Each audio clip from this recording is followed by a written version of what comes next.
Então, gente, vamos lá. Só para a gente fazer uma contextualização a respeito do nosso curso. Nós aqui estudamos as doutrinas, que estão organizadas em diversas teologias sistemáticas. E a gente tem essas verdades organizadas em blocos.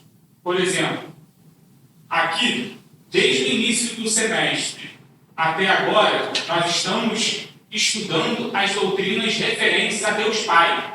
Então, a gente falou a respeito da revelação, a respeito da Bíblia, a respeito do ser de Deus, dos atributos de Deus, da Trindade, a respeito da criação, que, embora as três pessoas participem, ela é, assim, atribuída de uma forma mais proeminente a Deus Pai. Então, todos esses conjuntos de aulas de verdades que nós já vimos até agora foram dentro do bloco Deus Pai. Ainda teremos mais algumas dentro desse bloco Deus Pai. Depois, nós teremos uma série de aulas referentes a Deus Filho. E aí a gente vai estudar a pessoa de Cristo, a natureza de Cristo, a expiação de Cristo, ressurreição, a ascensão, os ofícios de Cristo. E depois, no próximo semestre, nós teremos um conjunto de outras verdades bíblicas referentes a Deus Espírito. Nós falaremos quem é o Espírito Santo.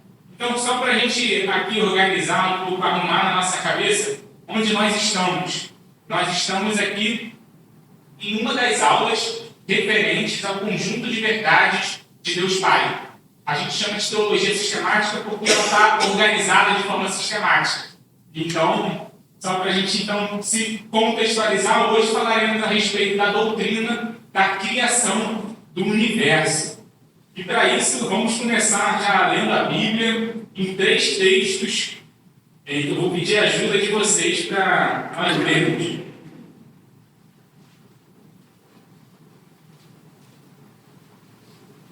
Como é que está? Está muito frio? Está bom? Não fica em cima de mim.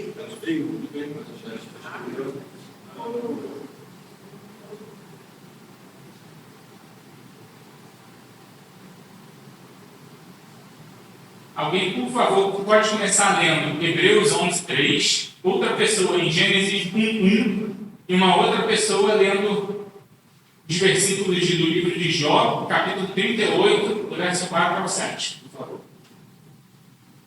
Pela fé compreendemos que o universo foi criado por intermédio da palavra de Deus, e que aquilo que pode ser visto foi produzido a partir daquilo que não se viu. Gênesis 1:1. No princípio criou os céus e a terra. E agora, Jó. Tem uma pergunta de Deus ao próprio Jó ali, fazendo alguns questionamentos. Onde você estava quando eu lancei os fundamentos da terra? Responda se você tem entendimento. Quem determinou as medidas da terra, se é que você sabe? Por que ele estendeu sobre ela uma linha de medida? Sobre o que estão firmadas as suas bases? Sobre quem assentou a pedra angular? Quando as estrelas da alma juntas alegremente cantavam, e todos os filhos de Deus cantavam de alegria. Perfeito. Esses 3 versículos de abertura da nossa aula, eles de uma forma clara evidenciam, de uma forma explícita, a criação a partir do nada. Não a respeito, não em relação a uma matéria que já existia, mas de fato em relação ao nada. A aula de hoje, o objetivo aqui é nós refletirmos à luz da Bíblia o porquê e como e o propósito de Deus ter criado o universo. Nós agora falaremos diversas definições a respeito desse conceito da criação, essa doutrina, que existem alguns pontos de divergência entre até mesmo os próprios cristãos, porém existem alguns pontos que a Bíblia ensina de uma forma clara. E desses pontos que é o grande objetivo da aula de hoje. Meu objetivo aqui não é refutar algumas teorias, como por exemplo, uma teoria do evolucionismo, ficar aqui refutando trabalhos científicos, mas apresentar, conforme a palavra de Deus, o que ela propriamente fala sobre a respeito da criação. E para isso nós já lemos alguns versículos, e eu gostaria de começar com 3 definições aqui de 3 autores que a gente usa muito, autores de teologia sistemática, a respeito da criação. O Wayne Grudem, que é o principal autor que a gente usa, ele vai dizer que Deus criou o universo inteiro do nada. Ele o fez originalmente muito bom e o criou para glorificar a si mesmo. Berkhoff vai dizer que a criação é aquele ato soberano de Deus, por meio do qual ele, no princípio, trouxe à existência o universo, visível e invisível, sem o uso de materiais pré-existentes, e assim imprimiu-lhe uma existência distinta da existência dele e, contudo, sempre dependente dele. Essa definição do Berkhoff é uma das que eu mais gosto. Martin Lloyd Jones, ele diz: Deus fez tudo a partir do nada. O mundo tem uma existência distinta. Ele, porém, é sempre dependente de Deus. Aqui destacando que Deus é distinto da criação, mas ao mesmo tempo a criação é dependente dele. Nós veremos isso de forma bem clara aqui, aprofundando em alguns versículos. Um primeiro ponto que a Bíblia quer deixar claro aqui para a gente é que essa criação ela foi feita a partir do nada. Existe um termo do latim, não sei falar, talvez a minha pronúncia é ex nihilo, não sei como é que é, não sei se alguém sabe. É uma expressão em latim que significa do nada. Isso aí em diversas literaturas a respeito da criação bíblica, esse termo vai aparecer, criação ex nihilo, que significa a criação do nada. E esse ponto é muito importante a gente frisar. Vou pedir a ajuda de vocês para nós lermos alguns textos. Salmos 33, 6 e 9, João 1, 3, Apocalipse 4, 11.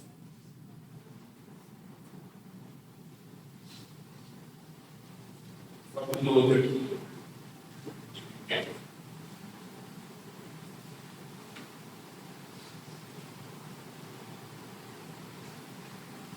Se alguém achou o Salmo 33, Sim, Deus, por sua palavra, se fizeram, pelo sopro de sua boca, o excesso de Deus. Ele ajunta e montar as águas do mar e entre elas os céus do mar. Dê-nos ao Senhor de toda a terra, ele muito todos da terra. Deus ele falou e nos fez e nos doações. João 1, 3.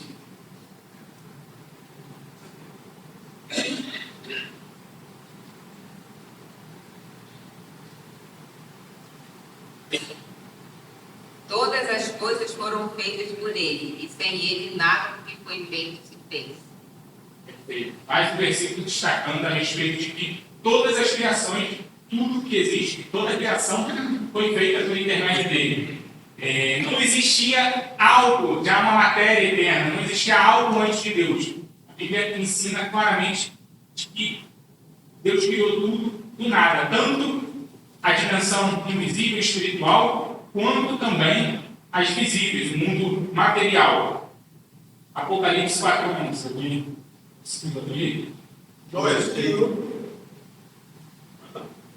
Nosso Senhor, nosso Deus, nós podemos receber a glória, a honra e o poder, porquanto tu és o Criador de tudo. E por tua soberana vontade, tudo que há, foi criado e veio a existir. Perfeito. Eu vou ler agora um texto de Romanos 4,17, que evidencia que Deus não criou o universo a partir de algo já visível e nem também a partir de algo invisível. Ele criou tudo a respeito do nada. Romanos 4,17. Como está escrito: eu o constituí por pai de muitas nações, diante daquele em que Abraão creu, o Deus que vivifica os mortos e chama à existência as coisas que não existem. Deus chama à existência as coisas que não existem. Em Salmos 90, a gente pode também, talvez, deixar de dever de casa. Salmos 90, versículo 2, Deus criando o universo a partir do nada. Um universo destacando que não existe matéria eterna. Por que tudo isso? Porque a gente está sendo até um pouco repetitivo em relação a esse ponto de que Deus criou tudo a respeito do nada. Porque a partir do momento em que Deus cria tudo do nada, isso nos lembra que Deus rege todo o universo e que nada na criação deve ser adorado além do lugar de Deus. E o lado positivo que Deus criou esse universo ex nihilo, ou seja, a partir do nada, significa que uma coisa feita do nada e agora criada tem um propósito bem definido por Deus. Deus, em sua sabedoria, criou todo o universo com um propósito especial. Cabe a nós buscarmos a Deus justamente esse propósito, que é vivermos uma vida que glorifique a Ele e assim, por meio da criação, o glorificarmos, por meio da nossa forma de viver também, o glorificarmos. Deixa eu passar aqui. E a respeito desse ponto, da dimensão da criação divina, Deus criou de fato tudo do nada. Mas nós queremos aqui agora destacar quatro pontos a respeito dessa criação divina. Em primeiro lugar, já é um spoiler aqui do que nós veremos na próxima aula, a respeito dos anjos bons e dos anjos maus. Eu gostaria que a gente pudesse ler, a gente está aqui, a criação do reino espiritual. Neemias 9:6 e Salmos 103, versículo 21, por favor.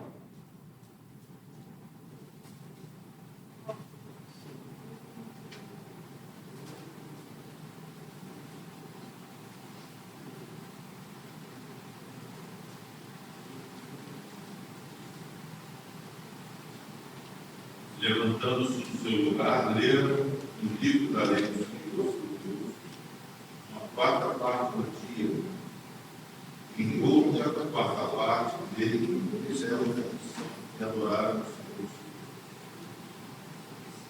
Fala, Senhor. Neemias 9:6. Senhor, que fizeste o céu dos céus, o mundo se exército, a terra, os mares e tudo quanto lá neles. Preservas a todos e o exército dos céus. Isso aí. A criação de todo o universo abarca a criação de um reino de existência invisível e espiritual. Nós veremos na próxima aula que os anjos eles são criaturas que foram criadas. Não existiam eternamente junto com Deus. A única coisa que existe eternamente é a Trindade, a comunhão de Deus Pai, Deus Filho e Deus Espírito. Até mesmo os anjos, essa dimensão espiritual, ela foi criada. Salmo 103, 21. Bendizei ao Senhor todos os seus exércitos, vós, ministros seus, que fazeis a sua vontade. Em outras versões, fala a respeito do exército celestial, destacando aí justamente como algo da criação de Deus e que Deus pode regê-la com a sua soberania. E além desse ponto, além das dimensões, nós já vimos aqui que uma primeira dimensão da criação divina foi a respeito da criação do mundo espiritual. Deus também criou todo o universo material. E aí a gente tem todo o relato da criação a partir dos primeiros versículos de Gênesis.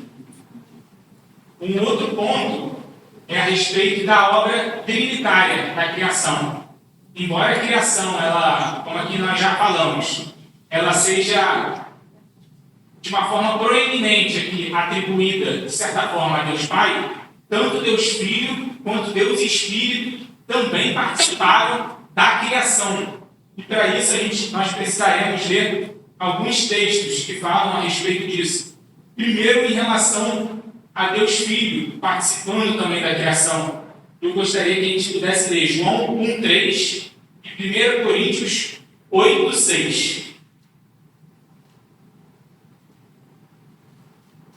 Todas as coisas foram feitas por ele, e sem ele nada do que foi feito se fez. 1 Coríntios 8,6. Nós também há um só Deus, o Pai, de quem são todas as coisas, para quem existiram, e um só Senhor, Jesus Cristo, por meio de quem todas as coisas existem, por meio de quem também nós existimos. Aí fala a respeito da pessoa de Cristo participando da obra da criação. Quem leu João 1,3 poderia ler novamente?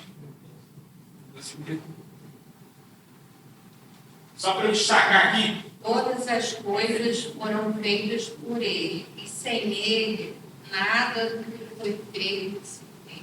Perfeito. Aqui é só para destacar que esse ele aqui é Jesus. Esse texto está falando de Jesus e que participando de uma forma sem ele, nada do que foi feito seria, de fato, teria sido trazido à existência. Então, destacando o papel do Filho. As Escrituras deixam bem clara o retrato coerente do Filho como um agente eficaz que executa os planos e as ordens do Pai. E além disso, o Espírito Santo ele também agiu na criação. Ele é geralmente atribuído como aquele que conclui, preenche e dá vida à criação divina. E para isso, Gênesis 1:2, aquele texto clássico, e Isaías 40:13. A terra, porém, estava se formando vazia. A terra sobre a face do abismo, o Espírito de Deus pairava sobre as águas. Sim, o Espírito de Deus pairava sobre as águas. Isaías 40:13. Ele enviou o Espírito do Senhor, como seu conselheiro e ensinou. Aqui destacando justamente quem criou o Espírito. Ele já era o Espírito de Deus. A pessoa de Deus Espírito já era eterna, participando ali da comunhão da Trindade, participando também da criação, conforme a gente viu esse texto de Gênesis. Então nós já demos aqui uma pincelada a respeito de algumas passagens bíblicas que falam da criação do reino espiritual, do universo material e da obra trinitária. Antes de entrar na criação especial, eu queria perguntar: alguém tem alguma dúvida? Alguém quer fazer algum comentário? Por favor, tenha misericórdia da minha vida. Não, assim, a minha dúvida foi um dos primeiros textos que a gente leu, Jó 38, 7, 6 e 7, né? Quando Deus começa a falar, responder, não as perguntas de Jó, mas perguntar onde você estava. Aí eu achei tão interessante, né? Já tinham lido esse texto várias vezes, mas sabe quando acende, quando falou assim, ó, sobre que estão fundadas as suas bases, ou quem lhe assentou a pedra angular de Jesus, né? Assim, totalmente. Quando as estrelas da alva juntas alegremente cantavam, então a gente vê que antes de ter fundamento na terra, existia alegria e existia louvor. E rejubilavam todos os filhos de Deus. Rejubilavam todos os filhos de Deus. Antes dele construir a terra, esses filhos de Deus são os anjos, e essas estrelas cantando é uma metáfora? Ou o que são essas estrelas cantando? Desculpa a pergunta, mas eu fiquei curiosa. Então, esse texto de Jó começa no capítulo 38 e vai até o 42. Aí é Deus justamente fazendo diversas perguntas para Jó, do onde você estava quando eu fiz isso. Ele vai falar a respeito do Leviatã também, a criatura magnífica ali que ele cria em outras passagens mais à frente. E é justamente uma linguagem ali poética, que também tem um certo, claro, inspirada por Deus e que tem significados para nós, mas que justamente traz essa reflexão sobre a grandeza de Deus. A respeito da pergunta sobre os Espíritos de Deus, Ou seria já uma presciência de Deus, se referindo à humanidade, ou falando uma simbologia ali, falando da criação, porque toda a criação, não apenas a humanidade, mas toda a criação é feita para glorificar a Deus. Então, trazendo também esse possível significado. Mas vai de Jó 38 a 42. Opa, A gente pode fazer uma correlação entre a teoria do Big Bang com a criação, alguma coisa, né? Então, eu estava lendo também, li bastante coisas nessa semana a respeito disso. Eu já vi posições cristãs em que consideram como essa ordem de Deus que haja luz seja possivelmente, talvez, ali atribuída ao Big Bang. Por exemplo, o Big Bang que a gente está falando, na verdade, não é algo que a gente descarta da criação, mas é algo que possivelmente ali na ordem de Deus haja luz, então o universo criado do nada ali, isso sendo atribuído ao Big Bang. Tem outras pessoas que não. Antônio. Na verdade, não é nessa discussão do universo comigo, mas só o fato de ser, eu acho que o organismo dizia que o universo sempre existiu. Então, no início do século XX, com a descoberta que foi feita, a ciência moderna, a mecânica quântica, e a descoberta do Big Bang, se quer esse paradigma que o universo sempre existiu. Então, é a partir daí onde se começa toda essa guerra hoje, em Big Bang, o Estado de Deus, então, foi um paradigma do Aristóteles. Então, o Big Bang realmente você vai encontrar uma série de argumentos científicos que defendem o Big Bang, e tem aquelas coisas que Deus que não defende. Aí entra uma guerra espiritual, do aceitar, tudo assim. Sim. Mas um ponto que a gente pode considerar do Big Bang é justamente isso. Algo foi criado do nada, evidenciando ali que antes não existia matéria, não existia criação. Tem que ter uma causa não causada para poder causar alguma coisa. Enfim, alguém quer trazer alguma consideração? Sobre o texto de Jó, qualquer coisa fala com a gente, porque ele me pediu para colocar esse texto de Jó aí.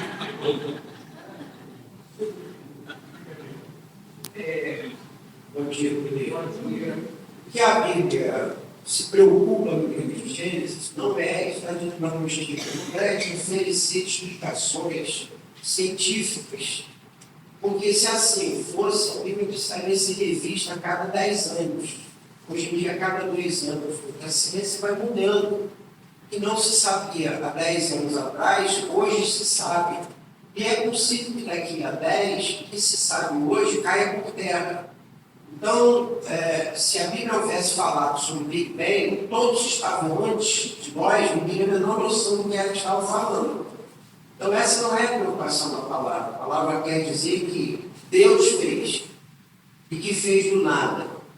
Como fez, nós vamos saber no céu.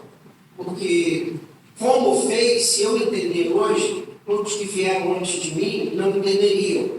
E todos que virão depois de mim me corrigirão. De maneira que essa preocupação não é da palavra de Deus. E há realmente, como disse Davi, há correntes. Hoje temos pessoas que são bem fundamentadas ou bem fundamentalistas, afirmando que exatamente, literalmente, não está ali. Deus fez tudo em 7 dias. Há os que são fundamentais ou fundamentados, porém adotam o pressuposto de que cada dia significou uma era, que não foi exatamente um ato único, mas foi um processo. E já há aqueles que adotam as explicações científicas e as tentam adequar ao texto bíblico, inclusive aceitando a evolução, crendo que Deus é quem propôs e controlou a evolução. Então, há espaço para tudo, e a Bíblia sempre vai haver esse tipo de interpretação, onde ela não se detalhar na forma. Todas as vezes que a Bíblia não detalhar a forma, há espaço para as mais difíceis e diferentes explicações. E assim ficaremos fomos assim desta forma até o céu. Daí a minha sempre ênfase em todo o tempo. Vamos nos ater ao que Deus diz na palavra. Porque em Deuteronômio 29, ele nos diz que o que ele revelou é para nós, nossos filhos, e vivermos. O que ele não revelou, pertence a ele. Se gastarmos tempo tentando adivinhar o que ele não revelou, vamos ficar rodando igual que será dele, sem chegar a lugar nenhum. Mas a sua pergunta é muito interessante. Obrigado. Perfeito. Obrigado, Ângelo.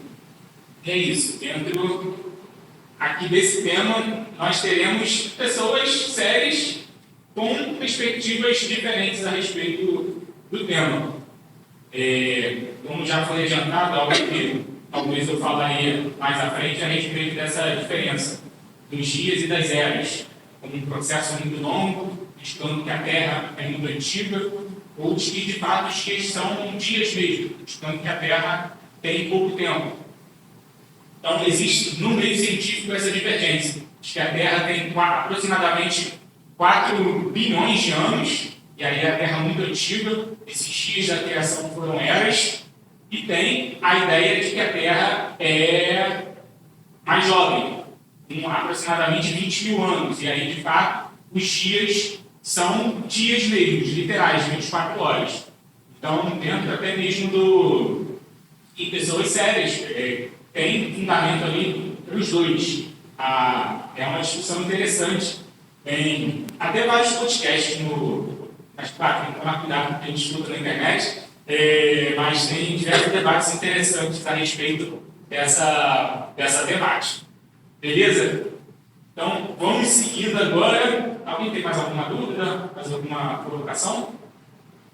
Então, vamos seguir para a última dimensão aqui da criação divina, que é a criação especial do homem e da mulher. A criação direta tanto de Adão quanto de Eva. E para isso, vamos ler Gênesis 2, 7 e Gênesis 2, do 21 ao 22. Quer dizer, do 21 ao 23.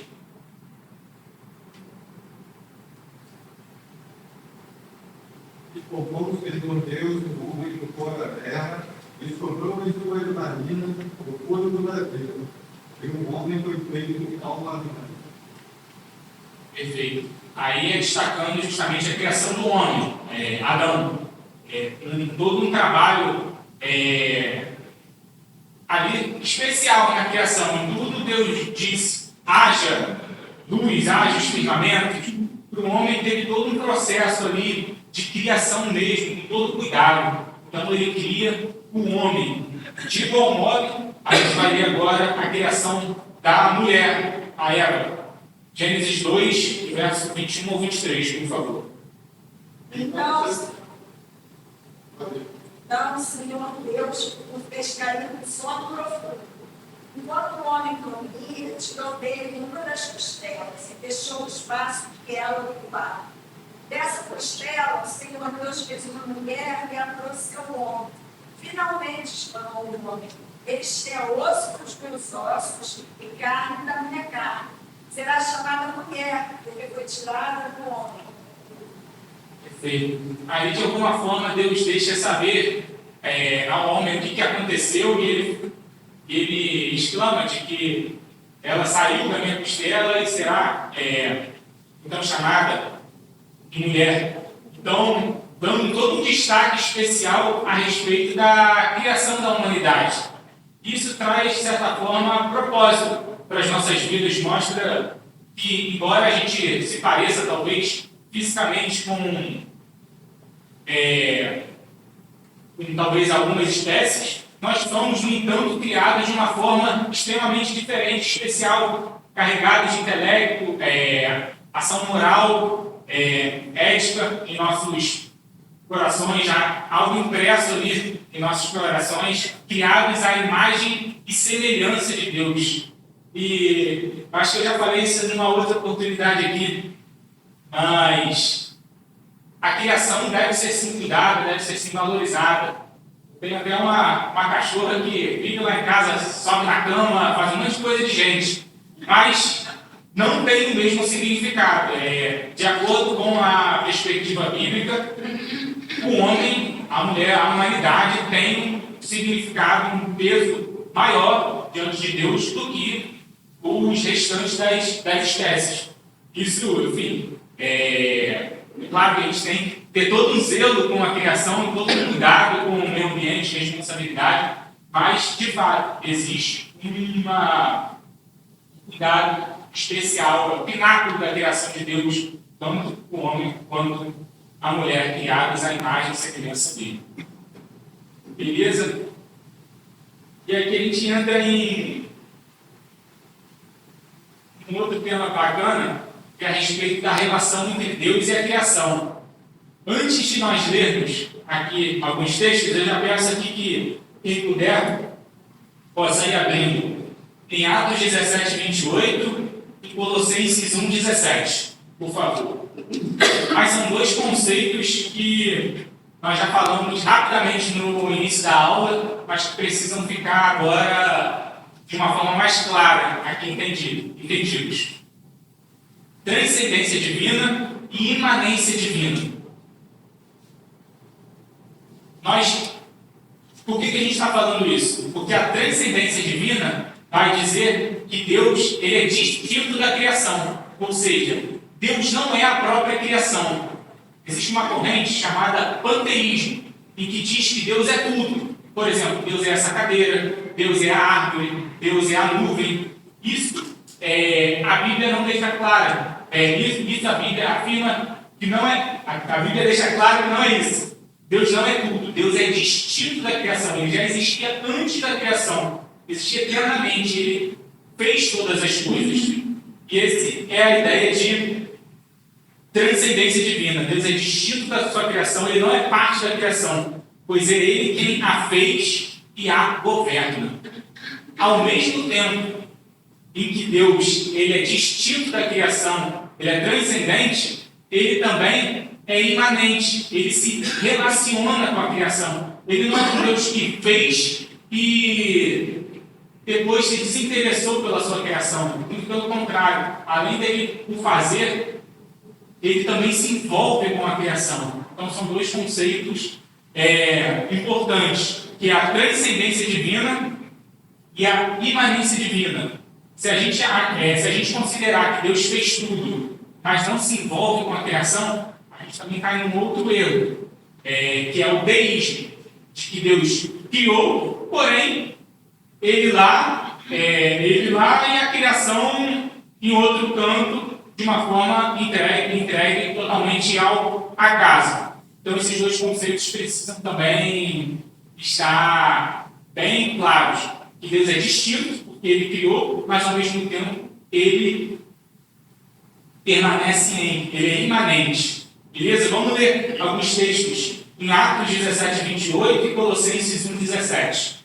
Pois dele vivemos, nos movemos, existimos, com alguns dos nossos poetas antigos, e dele também somos geração. E Colossenses 1, 17. E ele é antes de todas as coisas, e todas as coisas subsistem. Esse texto ele é antes de todas as coisas, transcendente, e todas as coisas subsistem por meio dele, ou seja, ele é imanente, ele se relaciona nele, ele sustenta tudo. A gente não pode cair nesses dois erros, tanto o panteísmo, que considera que Deus é tudo, e nem como o deísmo, de que Deus criou, mas ao mesmo tempo ele é desinteressado e não cuida ali da criação. Outras correntes também temos o materialismo, que afirma que Deus não existe. A matéria é eterna, sempre existiu ali a matéria, e por um processo ali de evolução do acaso, tudo isso chegou aonde está agora. Então, nós temos diversas correntes, mas aqui o nosso objetivo da aula é apresentar o que a Bíblia fala a respeito da criação. Nós, por isso, estamos falando aqui a respeito da transcendência divina, da imanência divina, termos que frequentemente aparecem em literaturas, e é bom a gente estar ciente, até porque a Bíblia deixa bem claro esse envolvimento e interesse de Deus com a sua criação. Beleza? Alguém quer fazer algum comentário? Antônio, quer fazer alguma consideração? Tranquilo? Antônio é do Cristãos na Ciência. O cara está aqui, estou aqui. Tudo que eu falo, dou uma olhada ali para ver se vai corrigir. Então vamos lá. Próximo tópico, penúltimo tópico da aula de hoje, é a respeito do propósito da criação. Nós veremos que a criação ela glorifica a Deus. Salmos 19, 1, 2, Apocalipse 4, 11. Nós já lemos, mas vamos ler aqui de novo, por favor.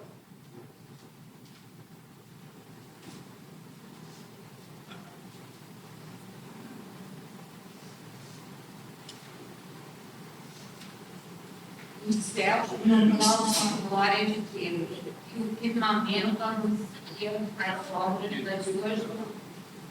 Um dia discursa a outro dia, e uma noite revela conhecimento a outra noite.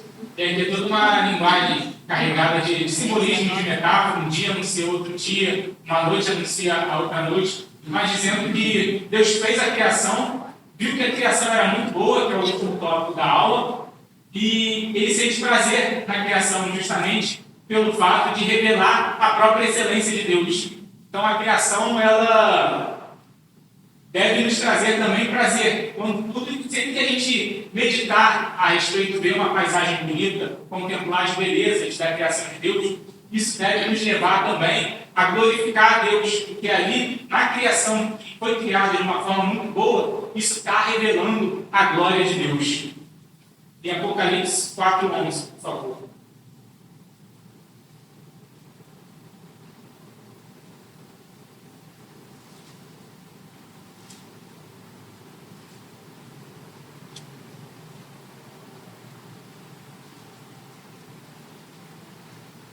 O Espírito Senhor, Deus nosso, receber a glória, a honra, o poder, e todas as coisas criadas, sim, então, vontade, guerra, existir, gloria.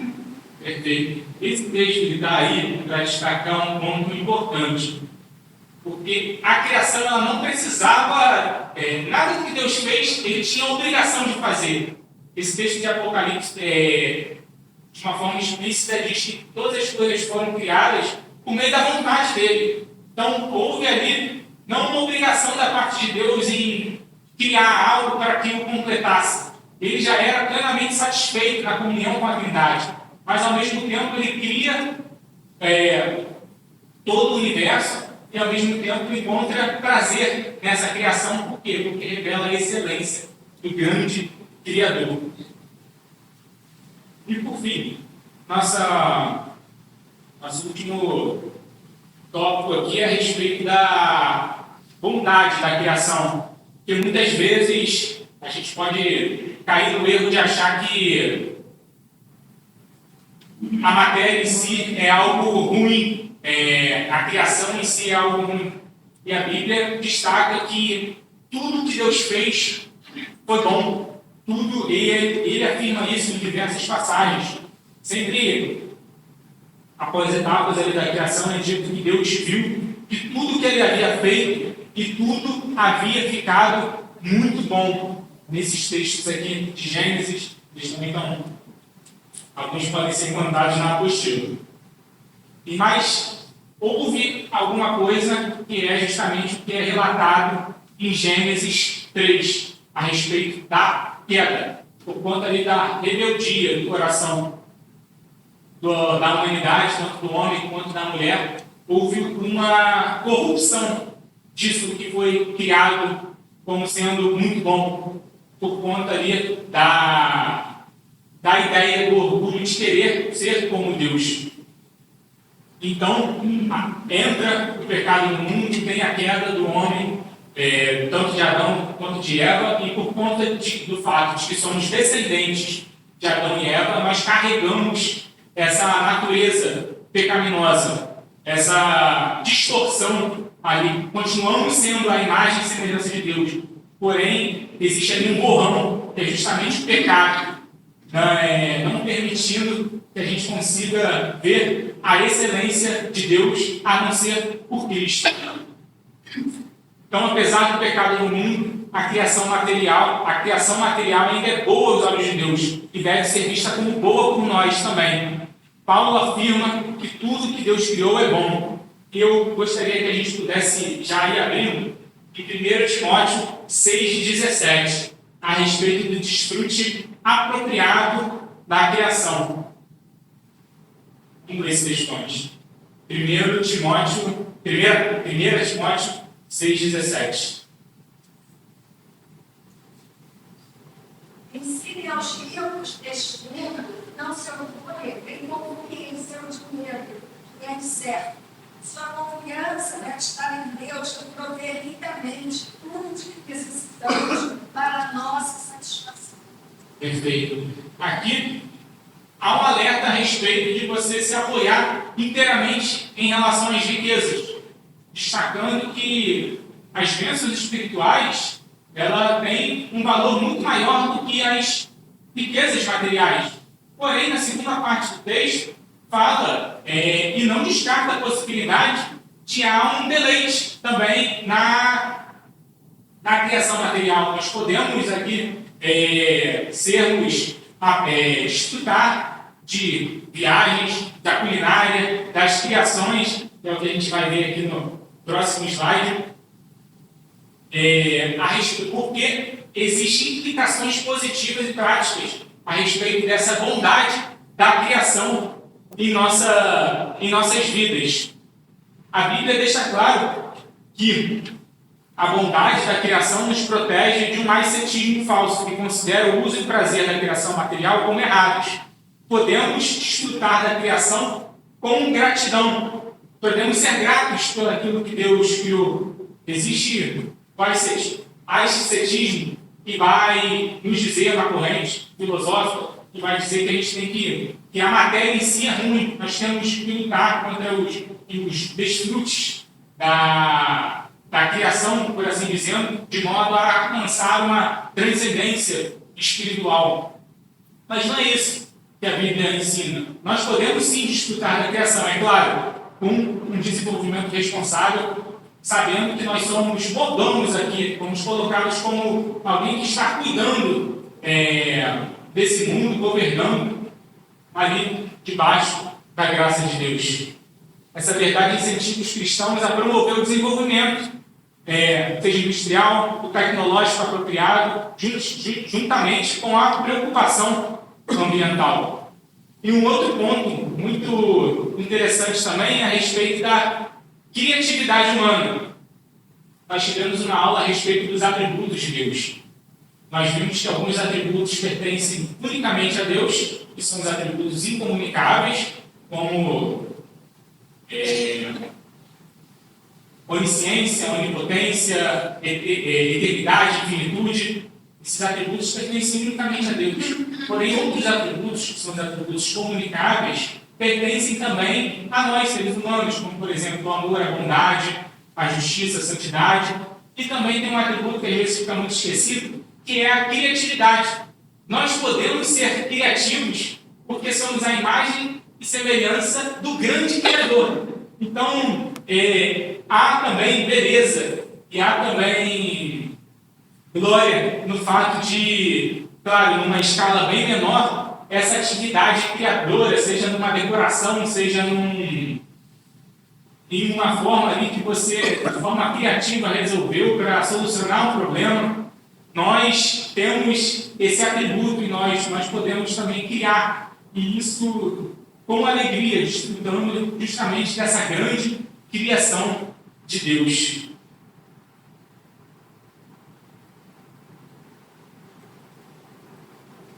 E aqui a gente já falou um pouco a respeito da criação especial, a mordomia da criação. Os seres humanos foram designados para governar o restante da criação. Apesar dessa posição ser única, ela traz uma responsabilidade de cuidar e desenvolver o mundo criado.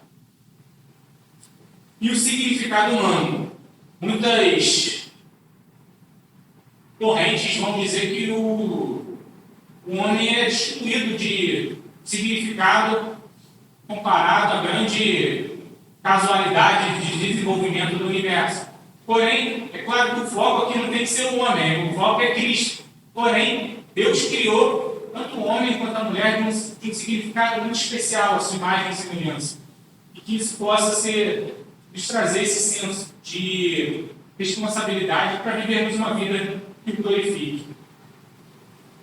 Por fim, agora, o último slide aqui, tentando fazer um pouco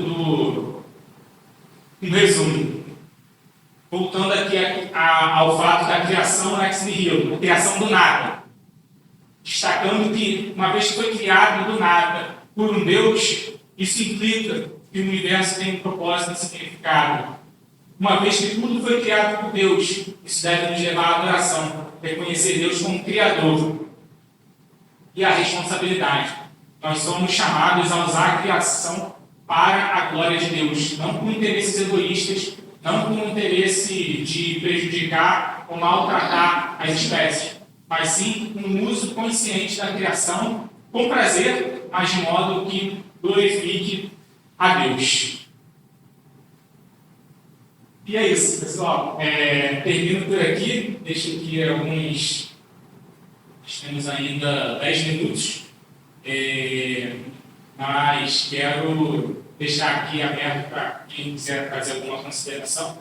Eu anotei mais coisas aqui, caso seja necessário, mas eu acho que é bom parar por aqui para dizer a respeito do que a Bíblia diz de uma forma clara as considerações a respeito da criação.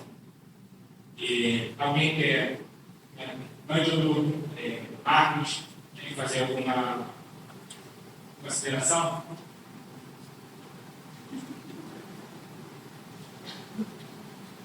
Quando Deus nos chama de criados à imagem e semelhança dele, isso é mais do que um privilégio, é uma responsabilidade. Porque o pecado do homem lá no Éden, depois reproduzido no Babel, Gênesis 11, fala que o homem tem dentro dele sempre um desejo de querer ser igual a Deus, né? Quer independência, quer ser semelhante. E quando Deus nos coloca como gestores, mordomos da criação, nós precisamos entender essa responsabilidade de sermos a imagem e semelhança de Deus. Não no sentido do pecado de quem quer ser igual a Deus, ter todo o poder e a autoridade de decidir o que vai fazer com a natureza. Sua autonomia de extinguir, de matar, de descriar, se é que existe essa palavra, mas a imagem e semelhança de Deus em nós nos responsabiliza pelo amor, cuidado para com toda a criação. Uma das coisas que a gente percebe ao longo da história é que muitos acusam os evangélicos de não valorizarem o material e a criação, pensando só no céu, no futuro e na morte. Por isso se abstém desse mundo. Ao contrário disso, Deus nos colocou nesse mundo com sua imagem e semelhança para reproduzirmos aqui o mesmo amor com o qual Ele a criou. Ou seja, quando estamos no mundo, estamos para guardar, dela também extrair prazer, alegria, como disse Davi, glorificação do nome de Deus. Ecologicamente falando, os evangélicos são mais preocupados com o mundo do que um mundo que não reconhece Deus. Essa acusação ela não é verdadeira. Ainda que pensemos no céu, e diz a palavra que nós não somos desse mundo, isso precisa ser bem entendido. Não somos porque a nossa pátria está no céu. Porém, enquanto aqui estamos, somos aqui responsáveis Estamos aqui com a imagem e semelhança de Deus. Aqui somos Deus também, com amor, cuidado, zelo, carinho pela criação. Não podemos ignorar a criação. Não podemos viver a despeito da criação. Nós precisamos viver preocupados, envolvidos, cuidadosos, amorosos para com a criação. Não devemos deixar que esta acusação caia sobre nós. Somos realmente gestores, representantes de Deus diante da criação. Sim, Silvia. Eu lembrei daquele versículo, não sei se pode se aplicar a isso, ou se isso aqui é só em relação à conversão, mas lá em Romanos 8, 19, quando ele estava falando sobre isso, nessa questão da criação, a ardente expectativa da criação aguarda a manifestação ou a revelação dos filhos de Deus. Pode ser usado também em relação à natureza? Muito bem lembrado disso. Eu vou conhecer a Bíblia. Não, porque eu lembrei assim, não, olha, mas isso aqui, ou será que isso estímulo para todos nós. O texto muito bem lembrado. A criação que nós vemos assim tão maravilhosa diante dos nossos olhos, ela ainda está aquém do que era no Éden e do que voltará a ser. E há na criação, óbvio que essa é uma linguagem também simbólica e figurada, metáfora, de que a criação aguarda a revelação dos filhos de Deus, que novamente volte a reinar o reino de Deus aqui, e que a criação volte a ser bela, frutífera, proposital. Essa é a grande questão, que não vem ao nosso caso, né? Mas lembrando aqui da consideração do Big Bang, uma das coisas que se questiona quando se fala sobre o Big Bang, a realidade dele, é que explosão maravilhosa é essa, que veio com ordem, sentido e fundamento. Né? Explodiu, mas já deixou tudo bem arrumadinho, tudo bem arrumadinho, organizado, com finalidade, propósito. E essa é a ansiedade do mundo, que cada um de nós se revele o verdadeiro Filho de Deus, no trato da criação, no relacionamento, extrair da criação aquilo que Deus verdadeiramente deu a ela com o seu propósito. Isso. Eu tenho uma dúvida ainda sobre em relação à imanência de Deus. Sim. Significa que há alguma coisa de essência de Deus em nós? E na dúvida é atributo, imanência, é a mesma coisa? Não entendo. Imanência significa que Deus está presente, seria forma de presença. Quando eu olho a vaca, se eu estou na Índia, eu vou dizer que ali é Deus. E aí eu deixo a vaca passar, não como carne de vaca, porque a vaca é Deus. Essa é a figura panteísta de tudo é Deus. Então Deus está na vaca, Deus é a vaca. Essa é a figura panteísta. Na imanência, a gente vê assim, Deus está, entre aspas, na vaca, só no sentido de que a vaca foi criada por Deus como um organismo maravilhoso que funciona, ela come, a grama vira proteína, a proteína vira músculo, o músculo vira carne, vira ossos, essa beleza, esse milagre de um ovo e de uma grama transformar isso numa vaca, é presença de Deus. É nesse sentido que Deus está presente. Mas Deus não é a vaca. Porque Deus tem prazer, Deus tem vontade, Deus tem querer, Deus tem uma ética, Deus dirige, Deus fala, Deus revela, Deus orienta. Se você ficar na frente de uma vaca a vida inteira, não vai ouvir nada dela nesse respeito. Então a vaca não é Deus. Agora Deus está presente onde? Na beleza, na complexidade, na finalidade que, enfim, aquela vaca acaba tornando-se para a humanidade, para a criação. Então, essa é a questão da imanência. Deus não criou e foi embora. Deus está aqui, Deus está agora aqui. Deus está nos falando pela sua palavra. Isso é a sua imanência. Os atributos são as virtudes de Deus. Deus é bom, Deus é santo, Deus é maravilhoso, Deus é eterno. Isso são os seus atributos. Os atributos comunicáveis. Né? Tem os incomunicáveis. Comunicáveis. Os incomunicáveis são a sua infinitude. Nós não temos infinitude. E é comunicável tem alguma coisa a ver com a imanência? Não. Não, nada a ver. Comunicáveis são os atributos que ele nos deixa participar. Por exemplo, quando a gente é bom, faz uma bondade, esse é um atributo divino que ele nos concedeu de sermos bons. Quando nós estudamos e aprendemos, somos inteligentes ou sábios, a sua sabedoria nos permitiu ser sábios também, os nossos limites, obviamente. Então, todos os atributos de Deus que o homem pode praticar e experimentar são atributos dele que nos foram comunicados. Mas ele não consegue comunicar a nós a infinitude, a autoexistência. Eu não sou autoexistente, eu vivo quando ele me sustenta, quando ele me sustenta. Então, esse é um atributo incomunicável. Virtudes, qualidades, características, isso é que são os atributos. Ok? Vamos para o macarrão com frango? Ai, ainda tem pergunta. Pastor, não vai sair macarrão com frango, não. Bom culto dos irmãos.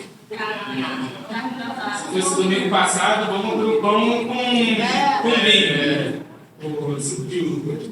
Mas é isso, pessoal. Bom final de semana a todos. Vamos terminar então com uma oração. Aqui, tem aí mais alguns minutos. Alguém se faz essa para a gente, por favor. Senhor, obrigada por essa oportunidade de meditar na tua palavra, porque a palavra revela o teu caráter, a tua glória, a tua majestade, e que isso gere mudança em nós, na nossa maneira de perceber o que está ao nosso redor, de olhar para o Senhor, para a Trindade.